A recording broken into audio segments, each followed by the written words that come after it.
Greetings, kitties! Welcome back to Keepers of the Crypt, our Tales from the Crypt podcast that delves deep into the dungeon of horrifying delights that Tales from the Crypt always had in store for us.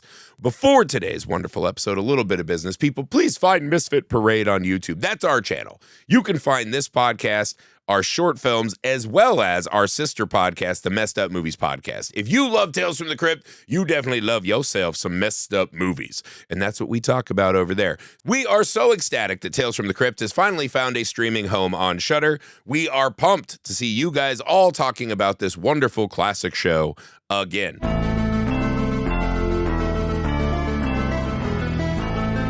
Season 6, Episode 8, Tales from the Crypt, The Assassin, right? A happy housewife is pitted against 3 CIA agents, none of which seem like they would actually work for the CIA, might I add up top, who have come to kill her husband, a supposed rogue agent, right? So yeah, this is director Martin von Haselberg. Haselberg? Martin von Haselberg. Yes, he's Bette Midler's husband. Bette Midler's husband. Wow, that adds a whole flavor to this, doesn't it? So the big ones you'll notice, starring Jonathan Banks, we got Shelley Hack, Chelsea Fields, and Corey Feldman. Also, really fun thing, William Sadler returning as Death. Awesome. For the opening to do like a cool little game with the Crypt Keeper, right? So really William Sadler famously was the executioner in the first Tales from the Crypt. He's back. He's also in one of the Tales from the Crypt movies. Yeah. Demon Knight, I believe he's in that. No, he was very popular. He's in Bordello of Blood in the Crypt Keeper. That's right. He's in Bordello. Yeah. So, love William Sadler. That was really fun. The Crypt Keeper's like, God, this guy's boring. He's talking. He's doing like a weird accent I couldn't place. It's whatever accent. It's whatever he's doing in Bill and Ted, because it's the Bill and Ted bit. Yeah, exactly. Right. Which is super cool, right? So Bill and Ted's Death essentially is coming to hang out with the Crypt Keeper. They're talking. He's like, he came to drink all my liquor. And they're kind of have this tryst, and then they're going to play a game, right? So essentially they play rock, paper, scissors, where they're going to start chopping off limbs and hands. And I was like, what a fun way to start this episode. I'm ready. We didn't mention in the last episode, The Pit. Crypt Keeper and his Christmas jammies, loved it. That was really fun. Had no idea why that was for a UFC women claw their eyes out episode, but fun. It was fun. Crypt Keeper had a Christmas album, which I always actually wanted. Yeah. But this episode, you're like, all right, this is a really fun start. This might be the most narrative opening for a Crypt Keeper segment we've had in forever, maybe the entire series. It was extended. And you're like, okay, why are they putting this on the assassin? I am ready for that. And then the assassin starts. And by God, if this is not the most 100% obvious game that they're doing. We talked a lot about this is not a show that needs like big twist endings, but a little subterfuge, right? As you know who's going to get it every single episode. We know that the very nice trad wife is not going to get chopped up in this episode. We know that the CIA agents who feel more like a gang of criminal pedophiles are about to get killed. But how? But why? This is one of those episodes that the whole time they're kind of unfurling the evidence. You're like, no, they're not. No. Because it starts off with this sweet like guy, and he's like, I'm going to take you away, honey. And she's like, oh, thank you. He's like, I don't know how you do it. You're such a great wife. And he's like, oh, thanks. And he goes, you're an incredible woman. And she goes, of course I am. What else would I be? And so in my notes, I just went, nope. So anyways, wifey. I was like, they're not going to do it. So anyways, the episode continues with wifey McPenis walking around the house, and then the assassins show up. I think she got fully chopped. Yeah, by 2025, this is not a transgender episode. Super uncomfortable in 2025. It seems, I don't know that we had the verbiage in the 90s to explain this. Essentially, a rogue CIA assassin quits and he's going to go start a life, right? Mm-hmm. Mike from Breaking Bad says, you don't retire from the company retires you, right? So these assassins have found him because he did some dental work. And one of the other tooth fairies had to get on a board to talk about how to fix it because it's such a specific kind of thing. So they tracked it down, and they're going to kill this lady's husband, right? Everyone knows, the entire episode, 100%, it's going to be the wife, right? Because I wrote some of these down. When the lady first looks at her, right, and she has kind of an angry, scared face, your husband used to look at me just like that, right? Jesus Christ. When she comes down the stairs, Did she go out sniveling or take it like a man? Right? You're like, okay. Then there's another one. When she stabs Mike in the eyes with a heel, right? She comes out and she goes, I'm your worst nightmare, a woman with balls. And I was like, no. Yeah, no. I was like, they cannot be doing this, right? This wife is kind of going through the rigmarole of, I'm just a normal housewife. She's getting attacked. And you're just like, this cannot be where this is going. This is so fucking insane. Maybe in the 90s, this was a wilder kind of thing. I think in the 90s, this was a wilder thing to do. Because, again, like, there's just so many wink and nods to the fact that this woman used to have a penis that I was just, it was like, guys, just say it. Like, the cat has been out of the bag. When he's trying to jerk off Feldman, right? And the wife goes, you like girls, right? And he goes, yeah. And I was like, no. By the way, can we stop here? So Feldman takes the wife into the basement because he's supposed to kill her, right? No double witnesses. Why that has to happen in the basement and not the pristine set up like blood tub, right? Yeah. That Mike's working on. They go in the basement and the wife's like, I'll just fuck Feldman and get out of this. And he's like, you don't know what I like. The wife walks over to the treadmill and goes, like this. And he goes, you do know what I like. And I was like, this is wild. Treadmill foreplay. Like, this is insane. And then Feldman gets killed because she turns the thing on, his pants are around. The shot of him trying to jog with his little feet and pants around the ankles was fucking hysterical. He falls, his tie gets caught, and he goes, help. The shot of him trying to jog was like when they cut to, whenever they do like full body Crypt Keeper, like when they have his little feet move. Like, yeah. Yes. I was like, we're just doing. And then, he like dies. Miss McKay. I'm like, hey, you were going to shoot her. Obviously, she's not going to help. Like, what is going on? When you bent her over, you said, I'm still going to kill you after I finish. What? I have to say, this was kind of one of those, like, historical documents for me where I was like, oh, yeah, Feldman was having a rough time in this period. It hasn't gotten a lot better. But you're like, this was a sad moment for him, I feel like. He finally got on a Tales from the Crypt, and it's like, this is how you deploy Corey Feldman, who, to me, if you grew up when I did, he was a big star, right? He was, like, in a lot of it, like, formative movies for me. You're like, oh, yeah. I feel like that's twice. Yeah, the mid-'90s were not going so well. Twice in Tales from the Crypt now. It's like this, and then later when Bordello of Blood, he gets got in just the dumbest ways. You're just like, this poor guy. Yeah. Not great deployments of Feldman, it felt like. But essentially, all of this is kind of to get around, like, it's one of those episodes you just sit the whole time and you're like, I know what this is. Yeah. It can't, because my kids called it immediately. My kids are in 5th and 2nd grade, and they immediately were just like, yeah, it's her. Yeah. It's her. And I was like, it can't be so obvious that a 2nd grader immediately fucking understands. Like, there has to be some kind of trickery that's going to happen. Because I kept thinking, I was like, what if it's Feldman? What if it's like, there has to be something. I was sitting there waiting for a life raft. I was like, it cannot be that this woman was the CIA, like, chubby white guy assassin, right? Like, looked like they dropped like 100 pounds into like a nip tuck room, right? Anyways, so the girl and her start fighting, right? It's like, and the girl assassin rides him, and it's like, your husband used me up. Does he still like the rough stuff? Does he still like when you bite him till he bleeds? And she goes, yes. And then she goes, it's been so long since I've seen him. The lady, the blonde-haired, like, 50-year-old lady just looks up and goes, not long enough. It's like, no! So not like, only that, they fucking did it. The voice drops. I was like, wait a second. So she goes through life just like clenching her vocal cords, and then like, the wife's just doing a falsetto all the time. At night when she's sleeping, like that's when sleep apnea kicks in. Oh God. Like, I'm just like, she definitely. Yeah. This is the reason those masks were invented. So men who she has a Darth Vader CPAP to protect Ronnie's secret. That's why she needs the CPAP to protect the secret. It's one of those moments in a TV show where you just go, no fucking chance. How did this get through professional writer rooms, directors, actors, HBO executives? How did this happen? Because when that voice drops, not long enough. I literally was just fucking like, I almost flipped my recliner over. I was like, this cannot be happening to me right now.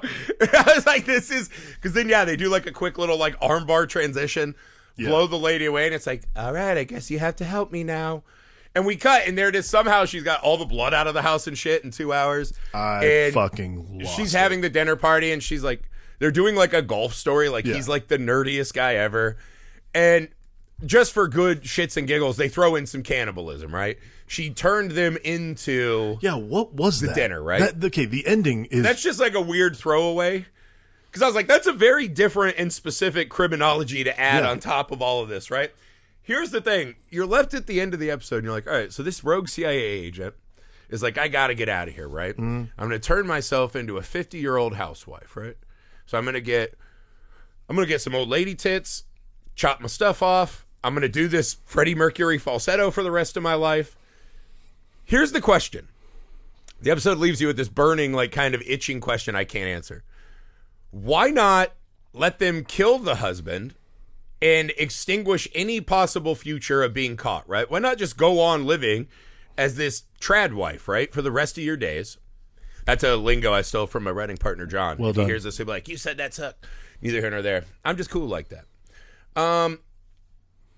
Or are they telling us that the CIA agent possibly was a person who was waiting to transition, found love with this golfing doofus, and actually loves this man and wants to protect this life, right?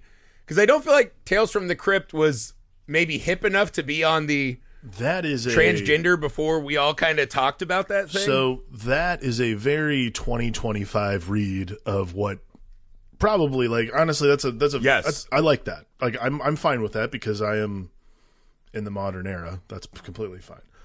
I would say more than likely the former is more closely associated with what was probably going on in 1994 to 1995. But I like probably in the 90s, like read. Our dads were watching this and they're just like, extreme gays. I knew it. There's what? There's definitely, like, again, besides the undercurrent of misogyny that runs through the entire series, there is like this. There's a level of homophobia to it that you're like, okay, but I like the 2025 read. It's just such a bizarre. I like that. Well, it's one of those you're like, they can't possibly do this. There's no way Tales from the Crypt is equipped to be having this conversation. You can't have this conversation. And what the episode tells you, it's not interested to have the conversation. The whole episode is built on the shock of, dude looks like a lady. Yeah. It's literally that Aerosmith song. It's Finkel is Einhorn. Einhorn is Finkel. Like, I remember seeing that as a kid and just being like, what? Oh my God. Like, that blew my mind. But I was 10 years old when that happened. Completely what different. Did adults think of this when it came out? I mean, again, I hope most adults in 94 to 95 were like, at the very beginning, the woman is the man. For sure. I hope most adults were like that. My second grader knew this was happening the moment the show started. I think if an adult watched this now and they're like, whoa, did not see that coming, I'd be like, I think you need an IQ test because I think you're as dumb as Forrest Gump. Like, that is. Well, here's the thing. My kids knew because they're like, the 3 CIA agents act exactly like the gang in Last House on the Left, not CIA agents. Just terrible, horrible dialogue and comedy and jokes about killing this lady and her husband, right? So my kids did the math. They're like, there's 4 people on screen. 3 of them are way worse than the other. It has to be that she's going to kill all them and be the titular assassin, right? What gave it away to me immediately, besides every single line of the script, for some reason they keep cutting to this very bizarre POV shot. Yeah, I don't understand. I didn't understand that where either. She's like watching them in POV, and I was like, oh, because she's the assassin. She's the lens we're watching this through. So you know immediate. So even if the fucking heavy-handed script doesn't give it to you, the math of karma doesn't give it to you, the POV 100%, it's almost as if this episode where Martin von Haselberg, right, being Bette Midler's husband, adds a flavor to this for sure. Maybe he's like, I'm going to give them every bit of warning because this is going to blow fucking minds when we reveal it. So he's telling you from the jump in no uncertain terms that we're about to have that moment. I legitimately Okay. I do have to give honorable. I know we've talked a lot about like how bad this whole like, whatever this gender reveal thing was. The thing that I really like, that I was like, these are the worst CIA operatives ever. Is right from the jump.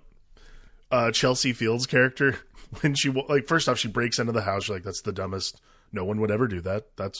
But then, and alerts her like he's just sitting there having a coffee and a smoke. It's like, what happened to like the fucking black bag abductions? But then right? Like, isn't that what CIA does? It's the way she carries herself. She gets, oh yeah, I'm a cop from LAPD. I'm like, wow.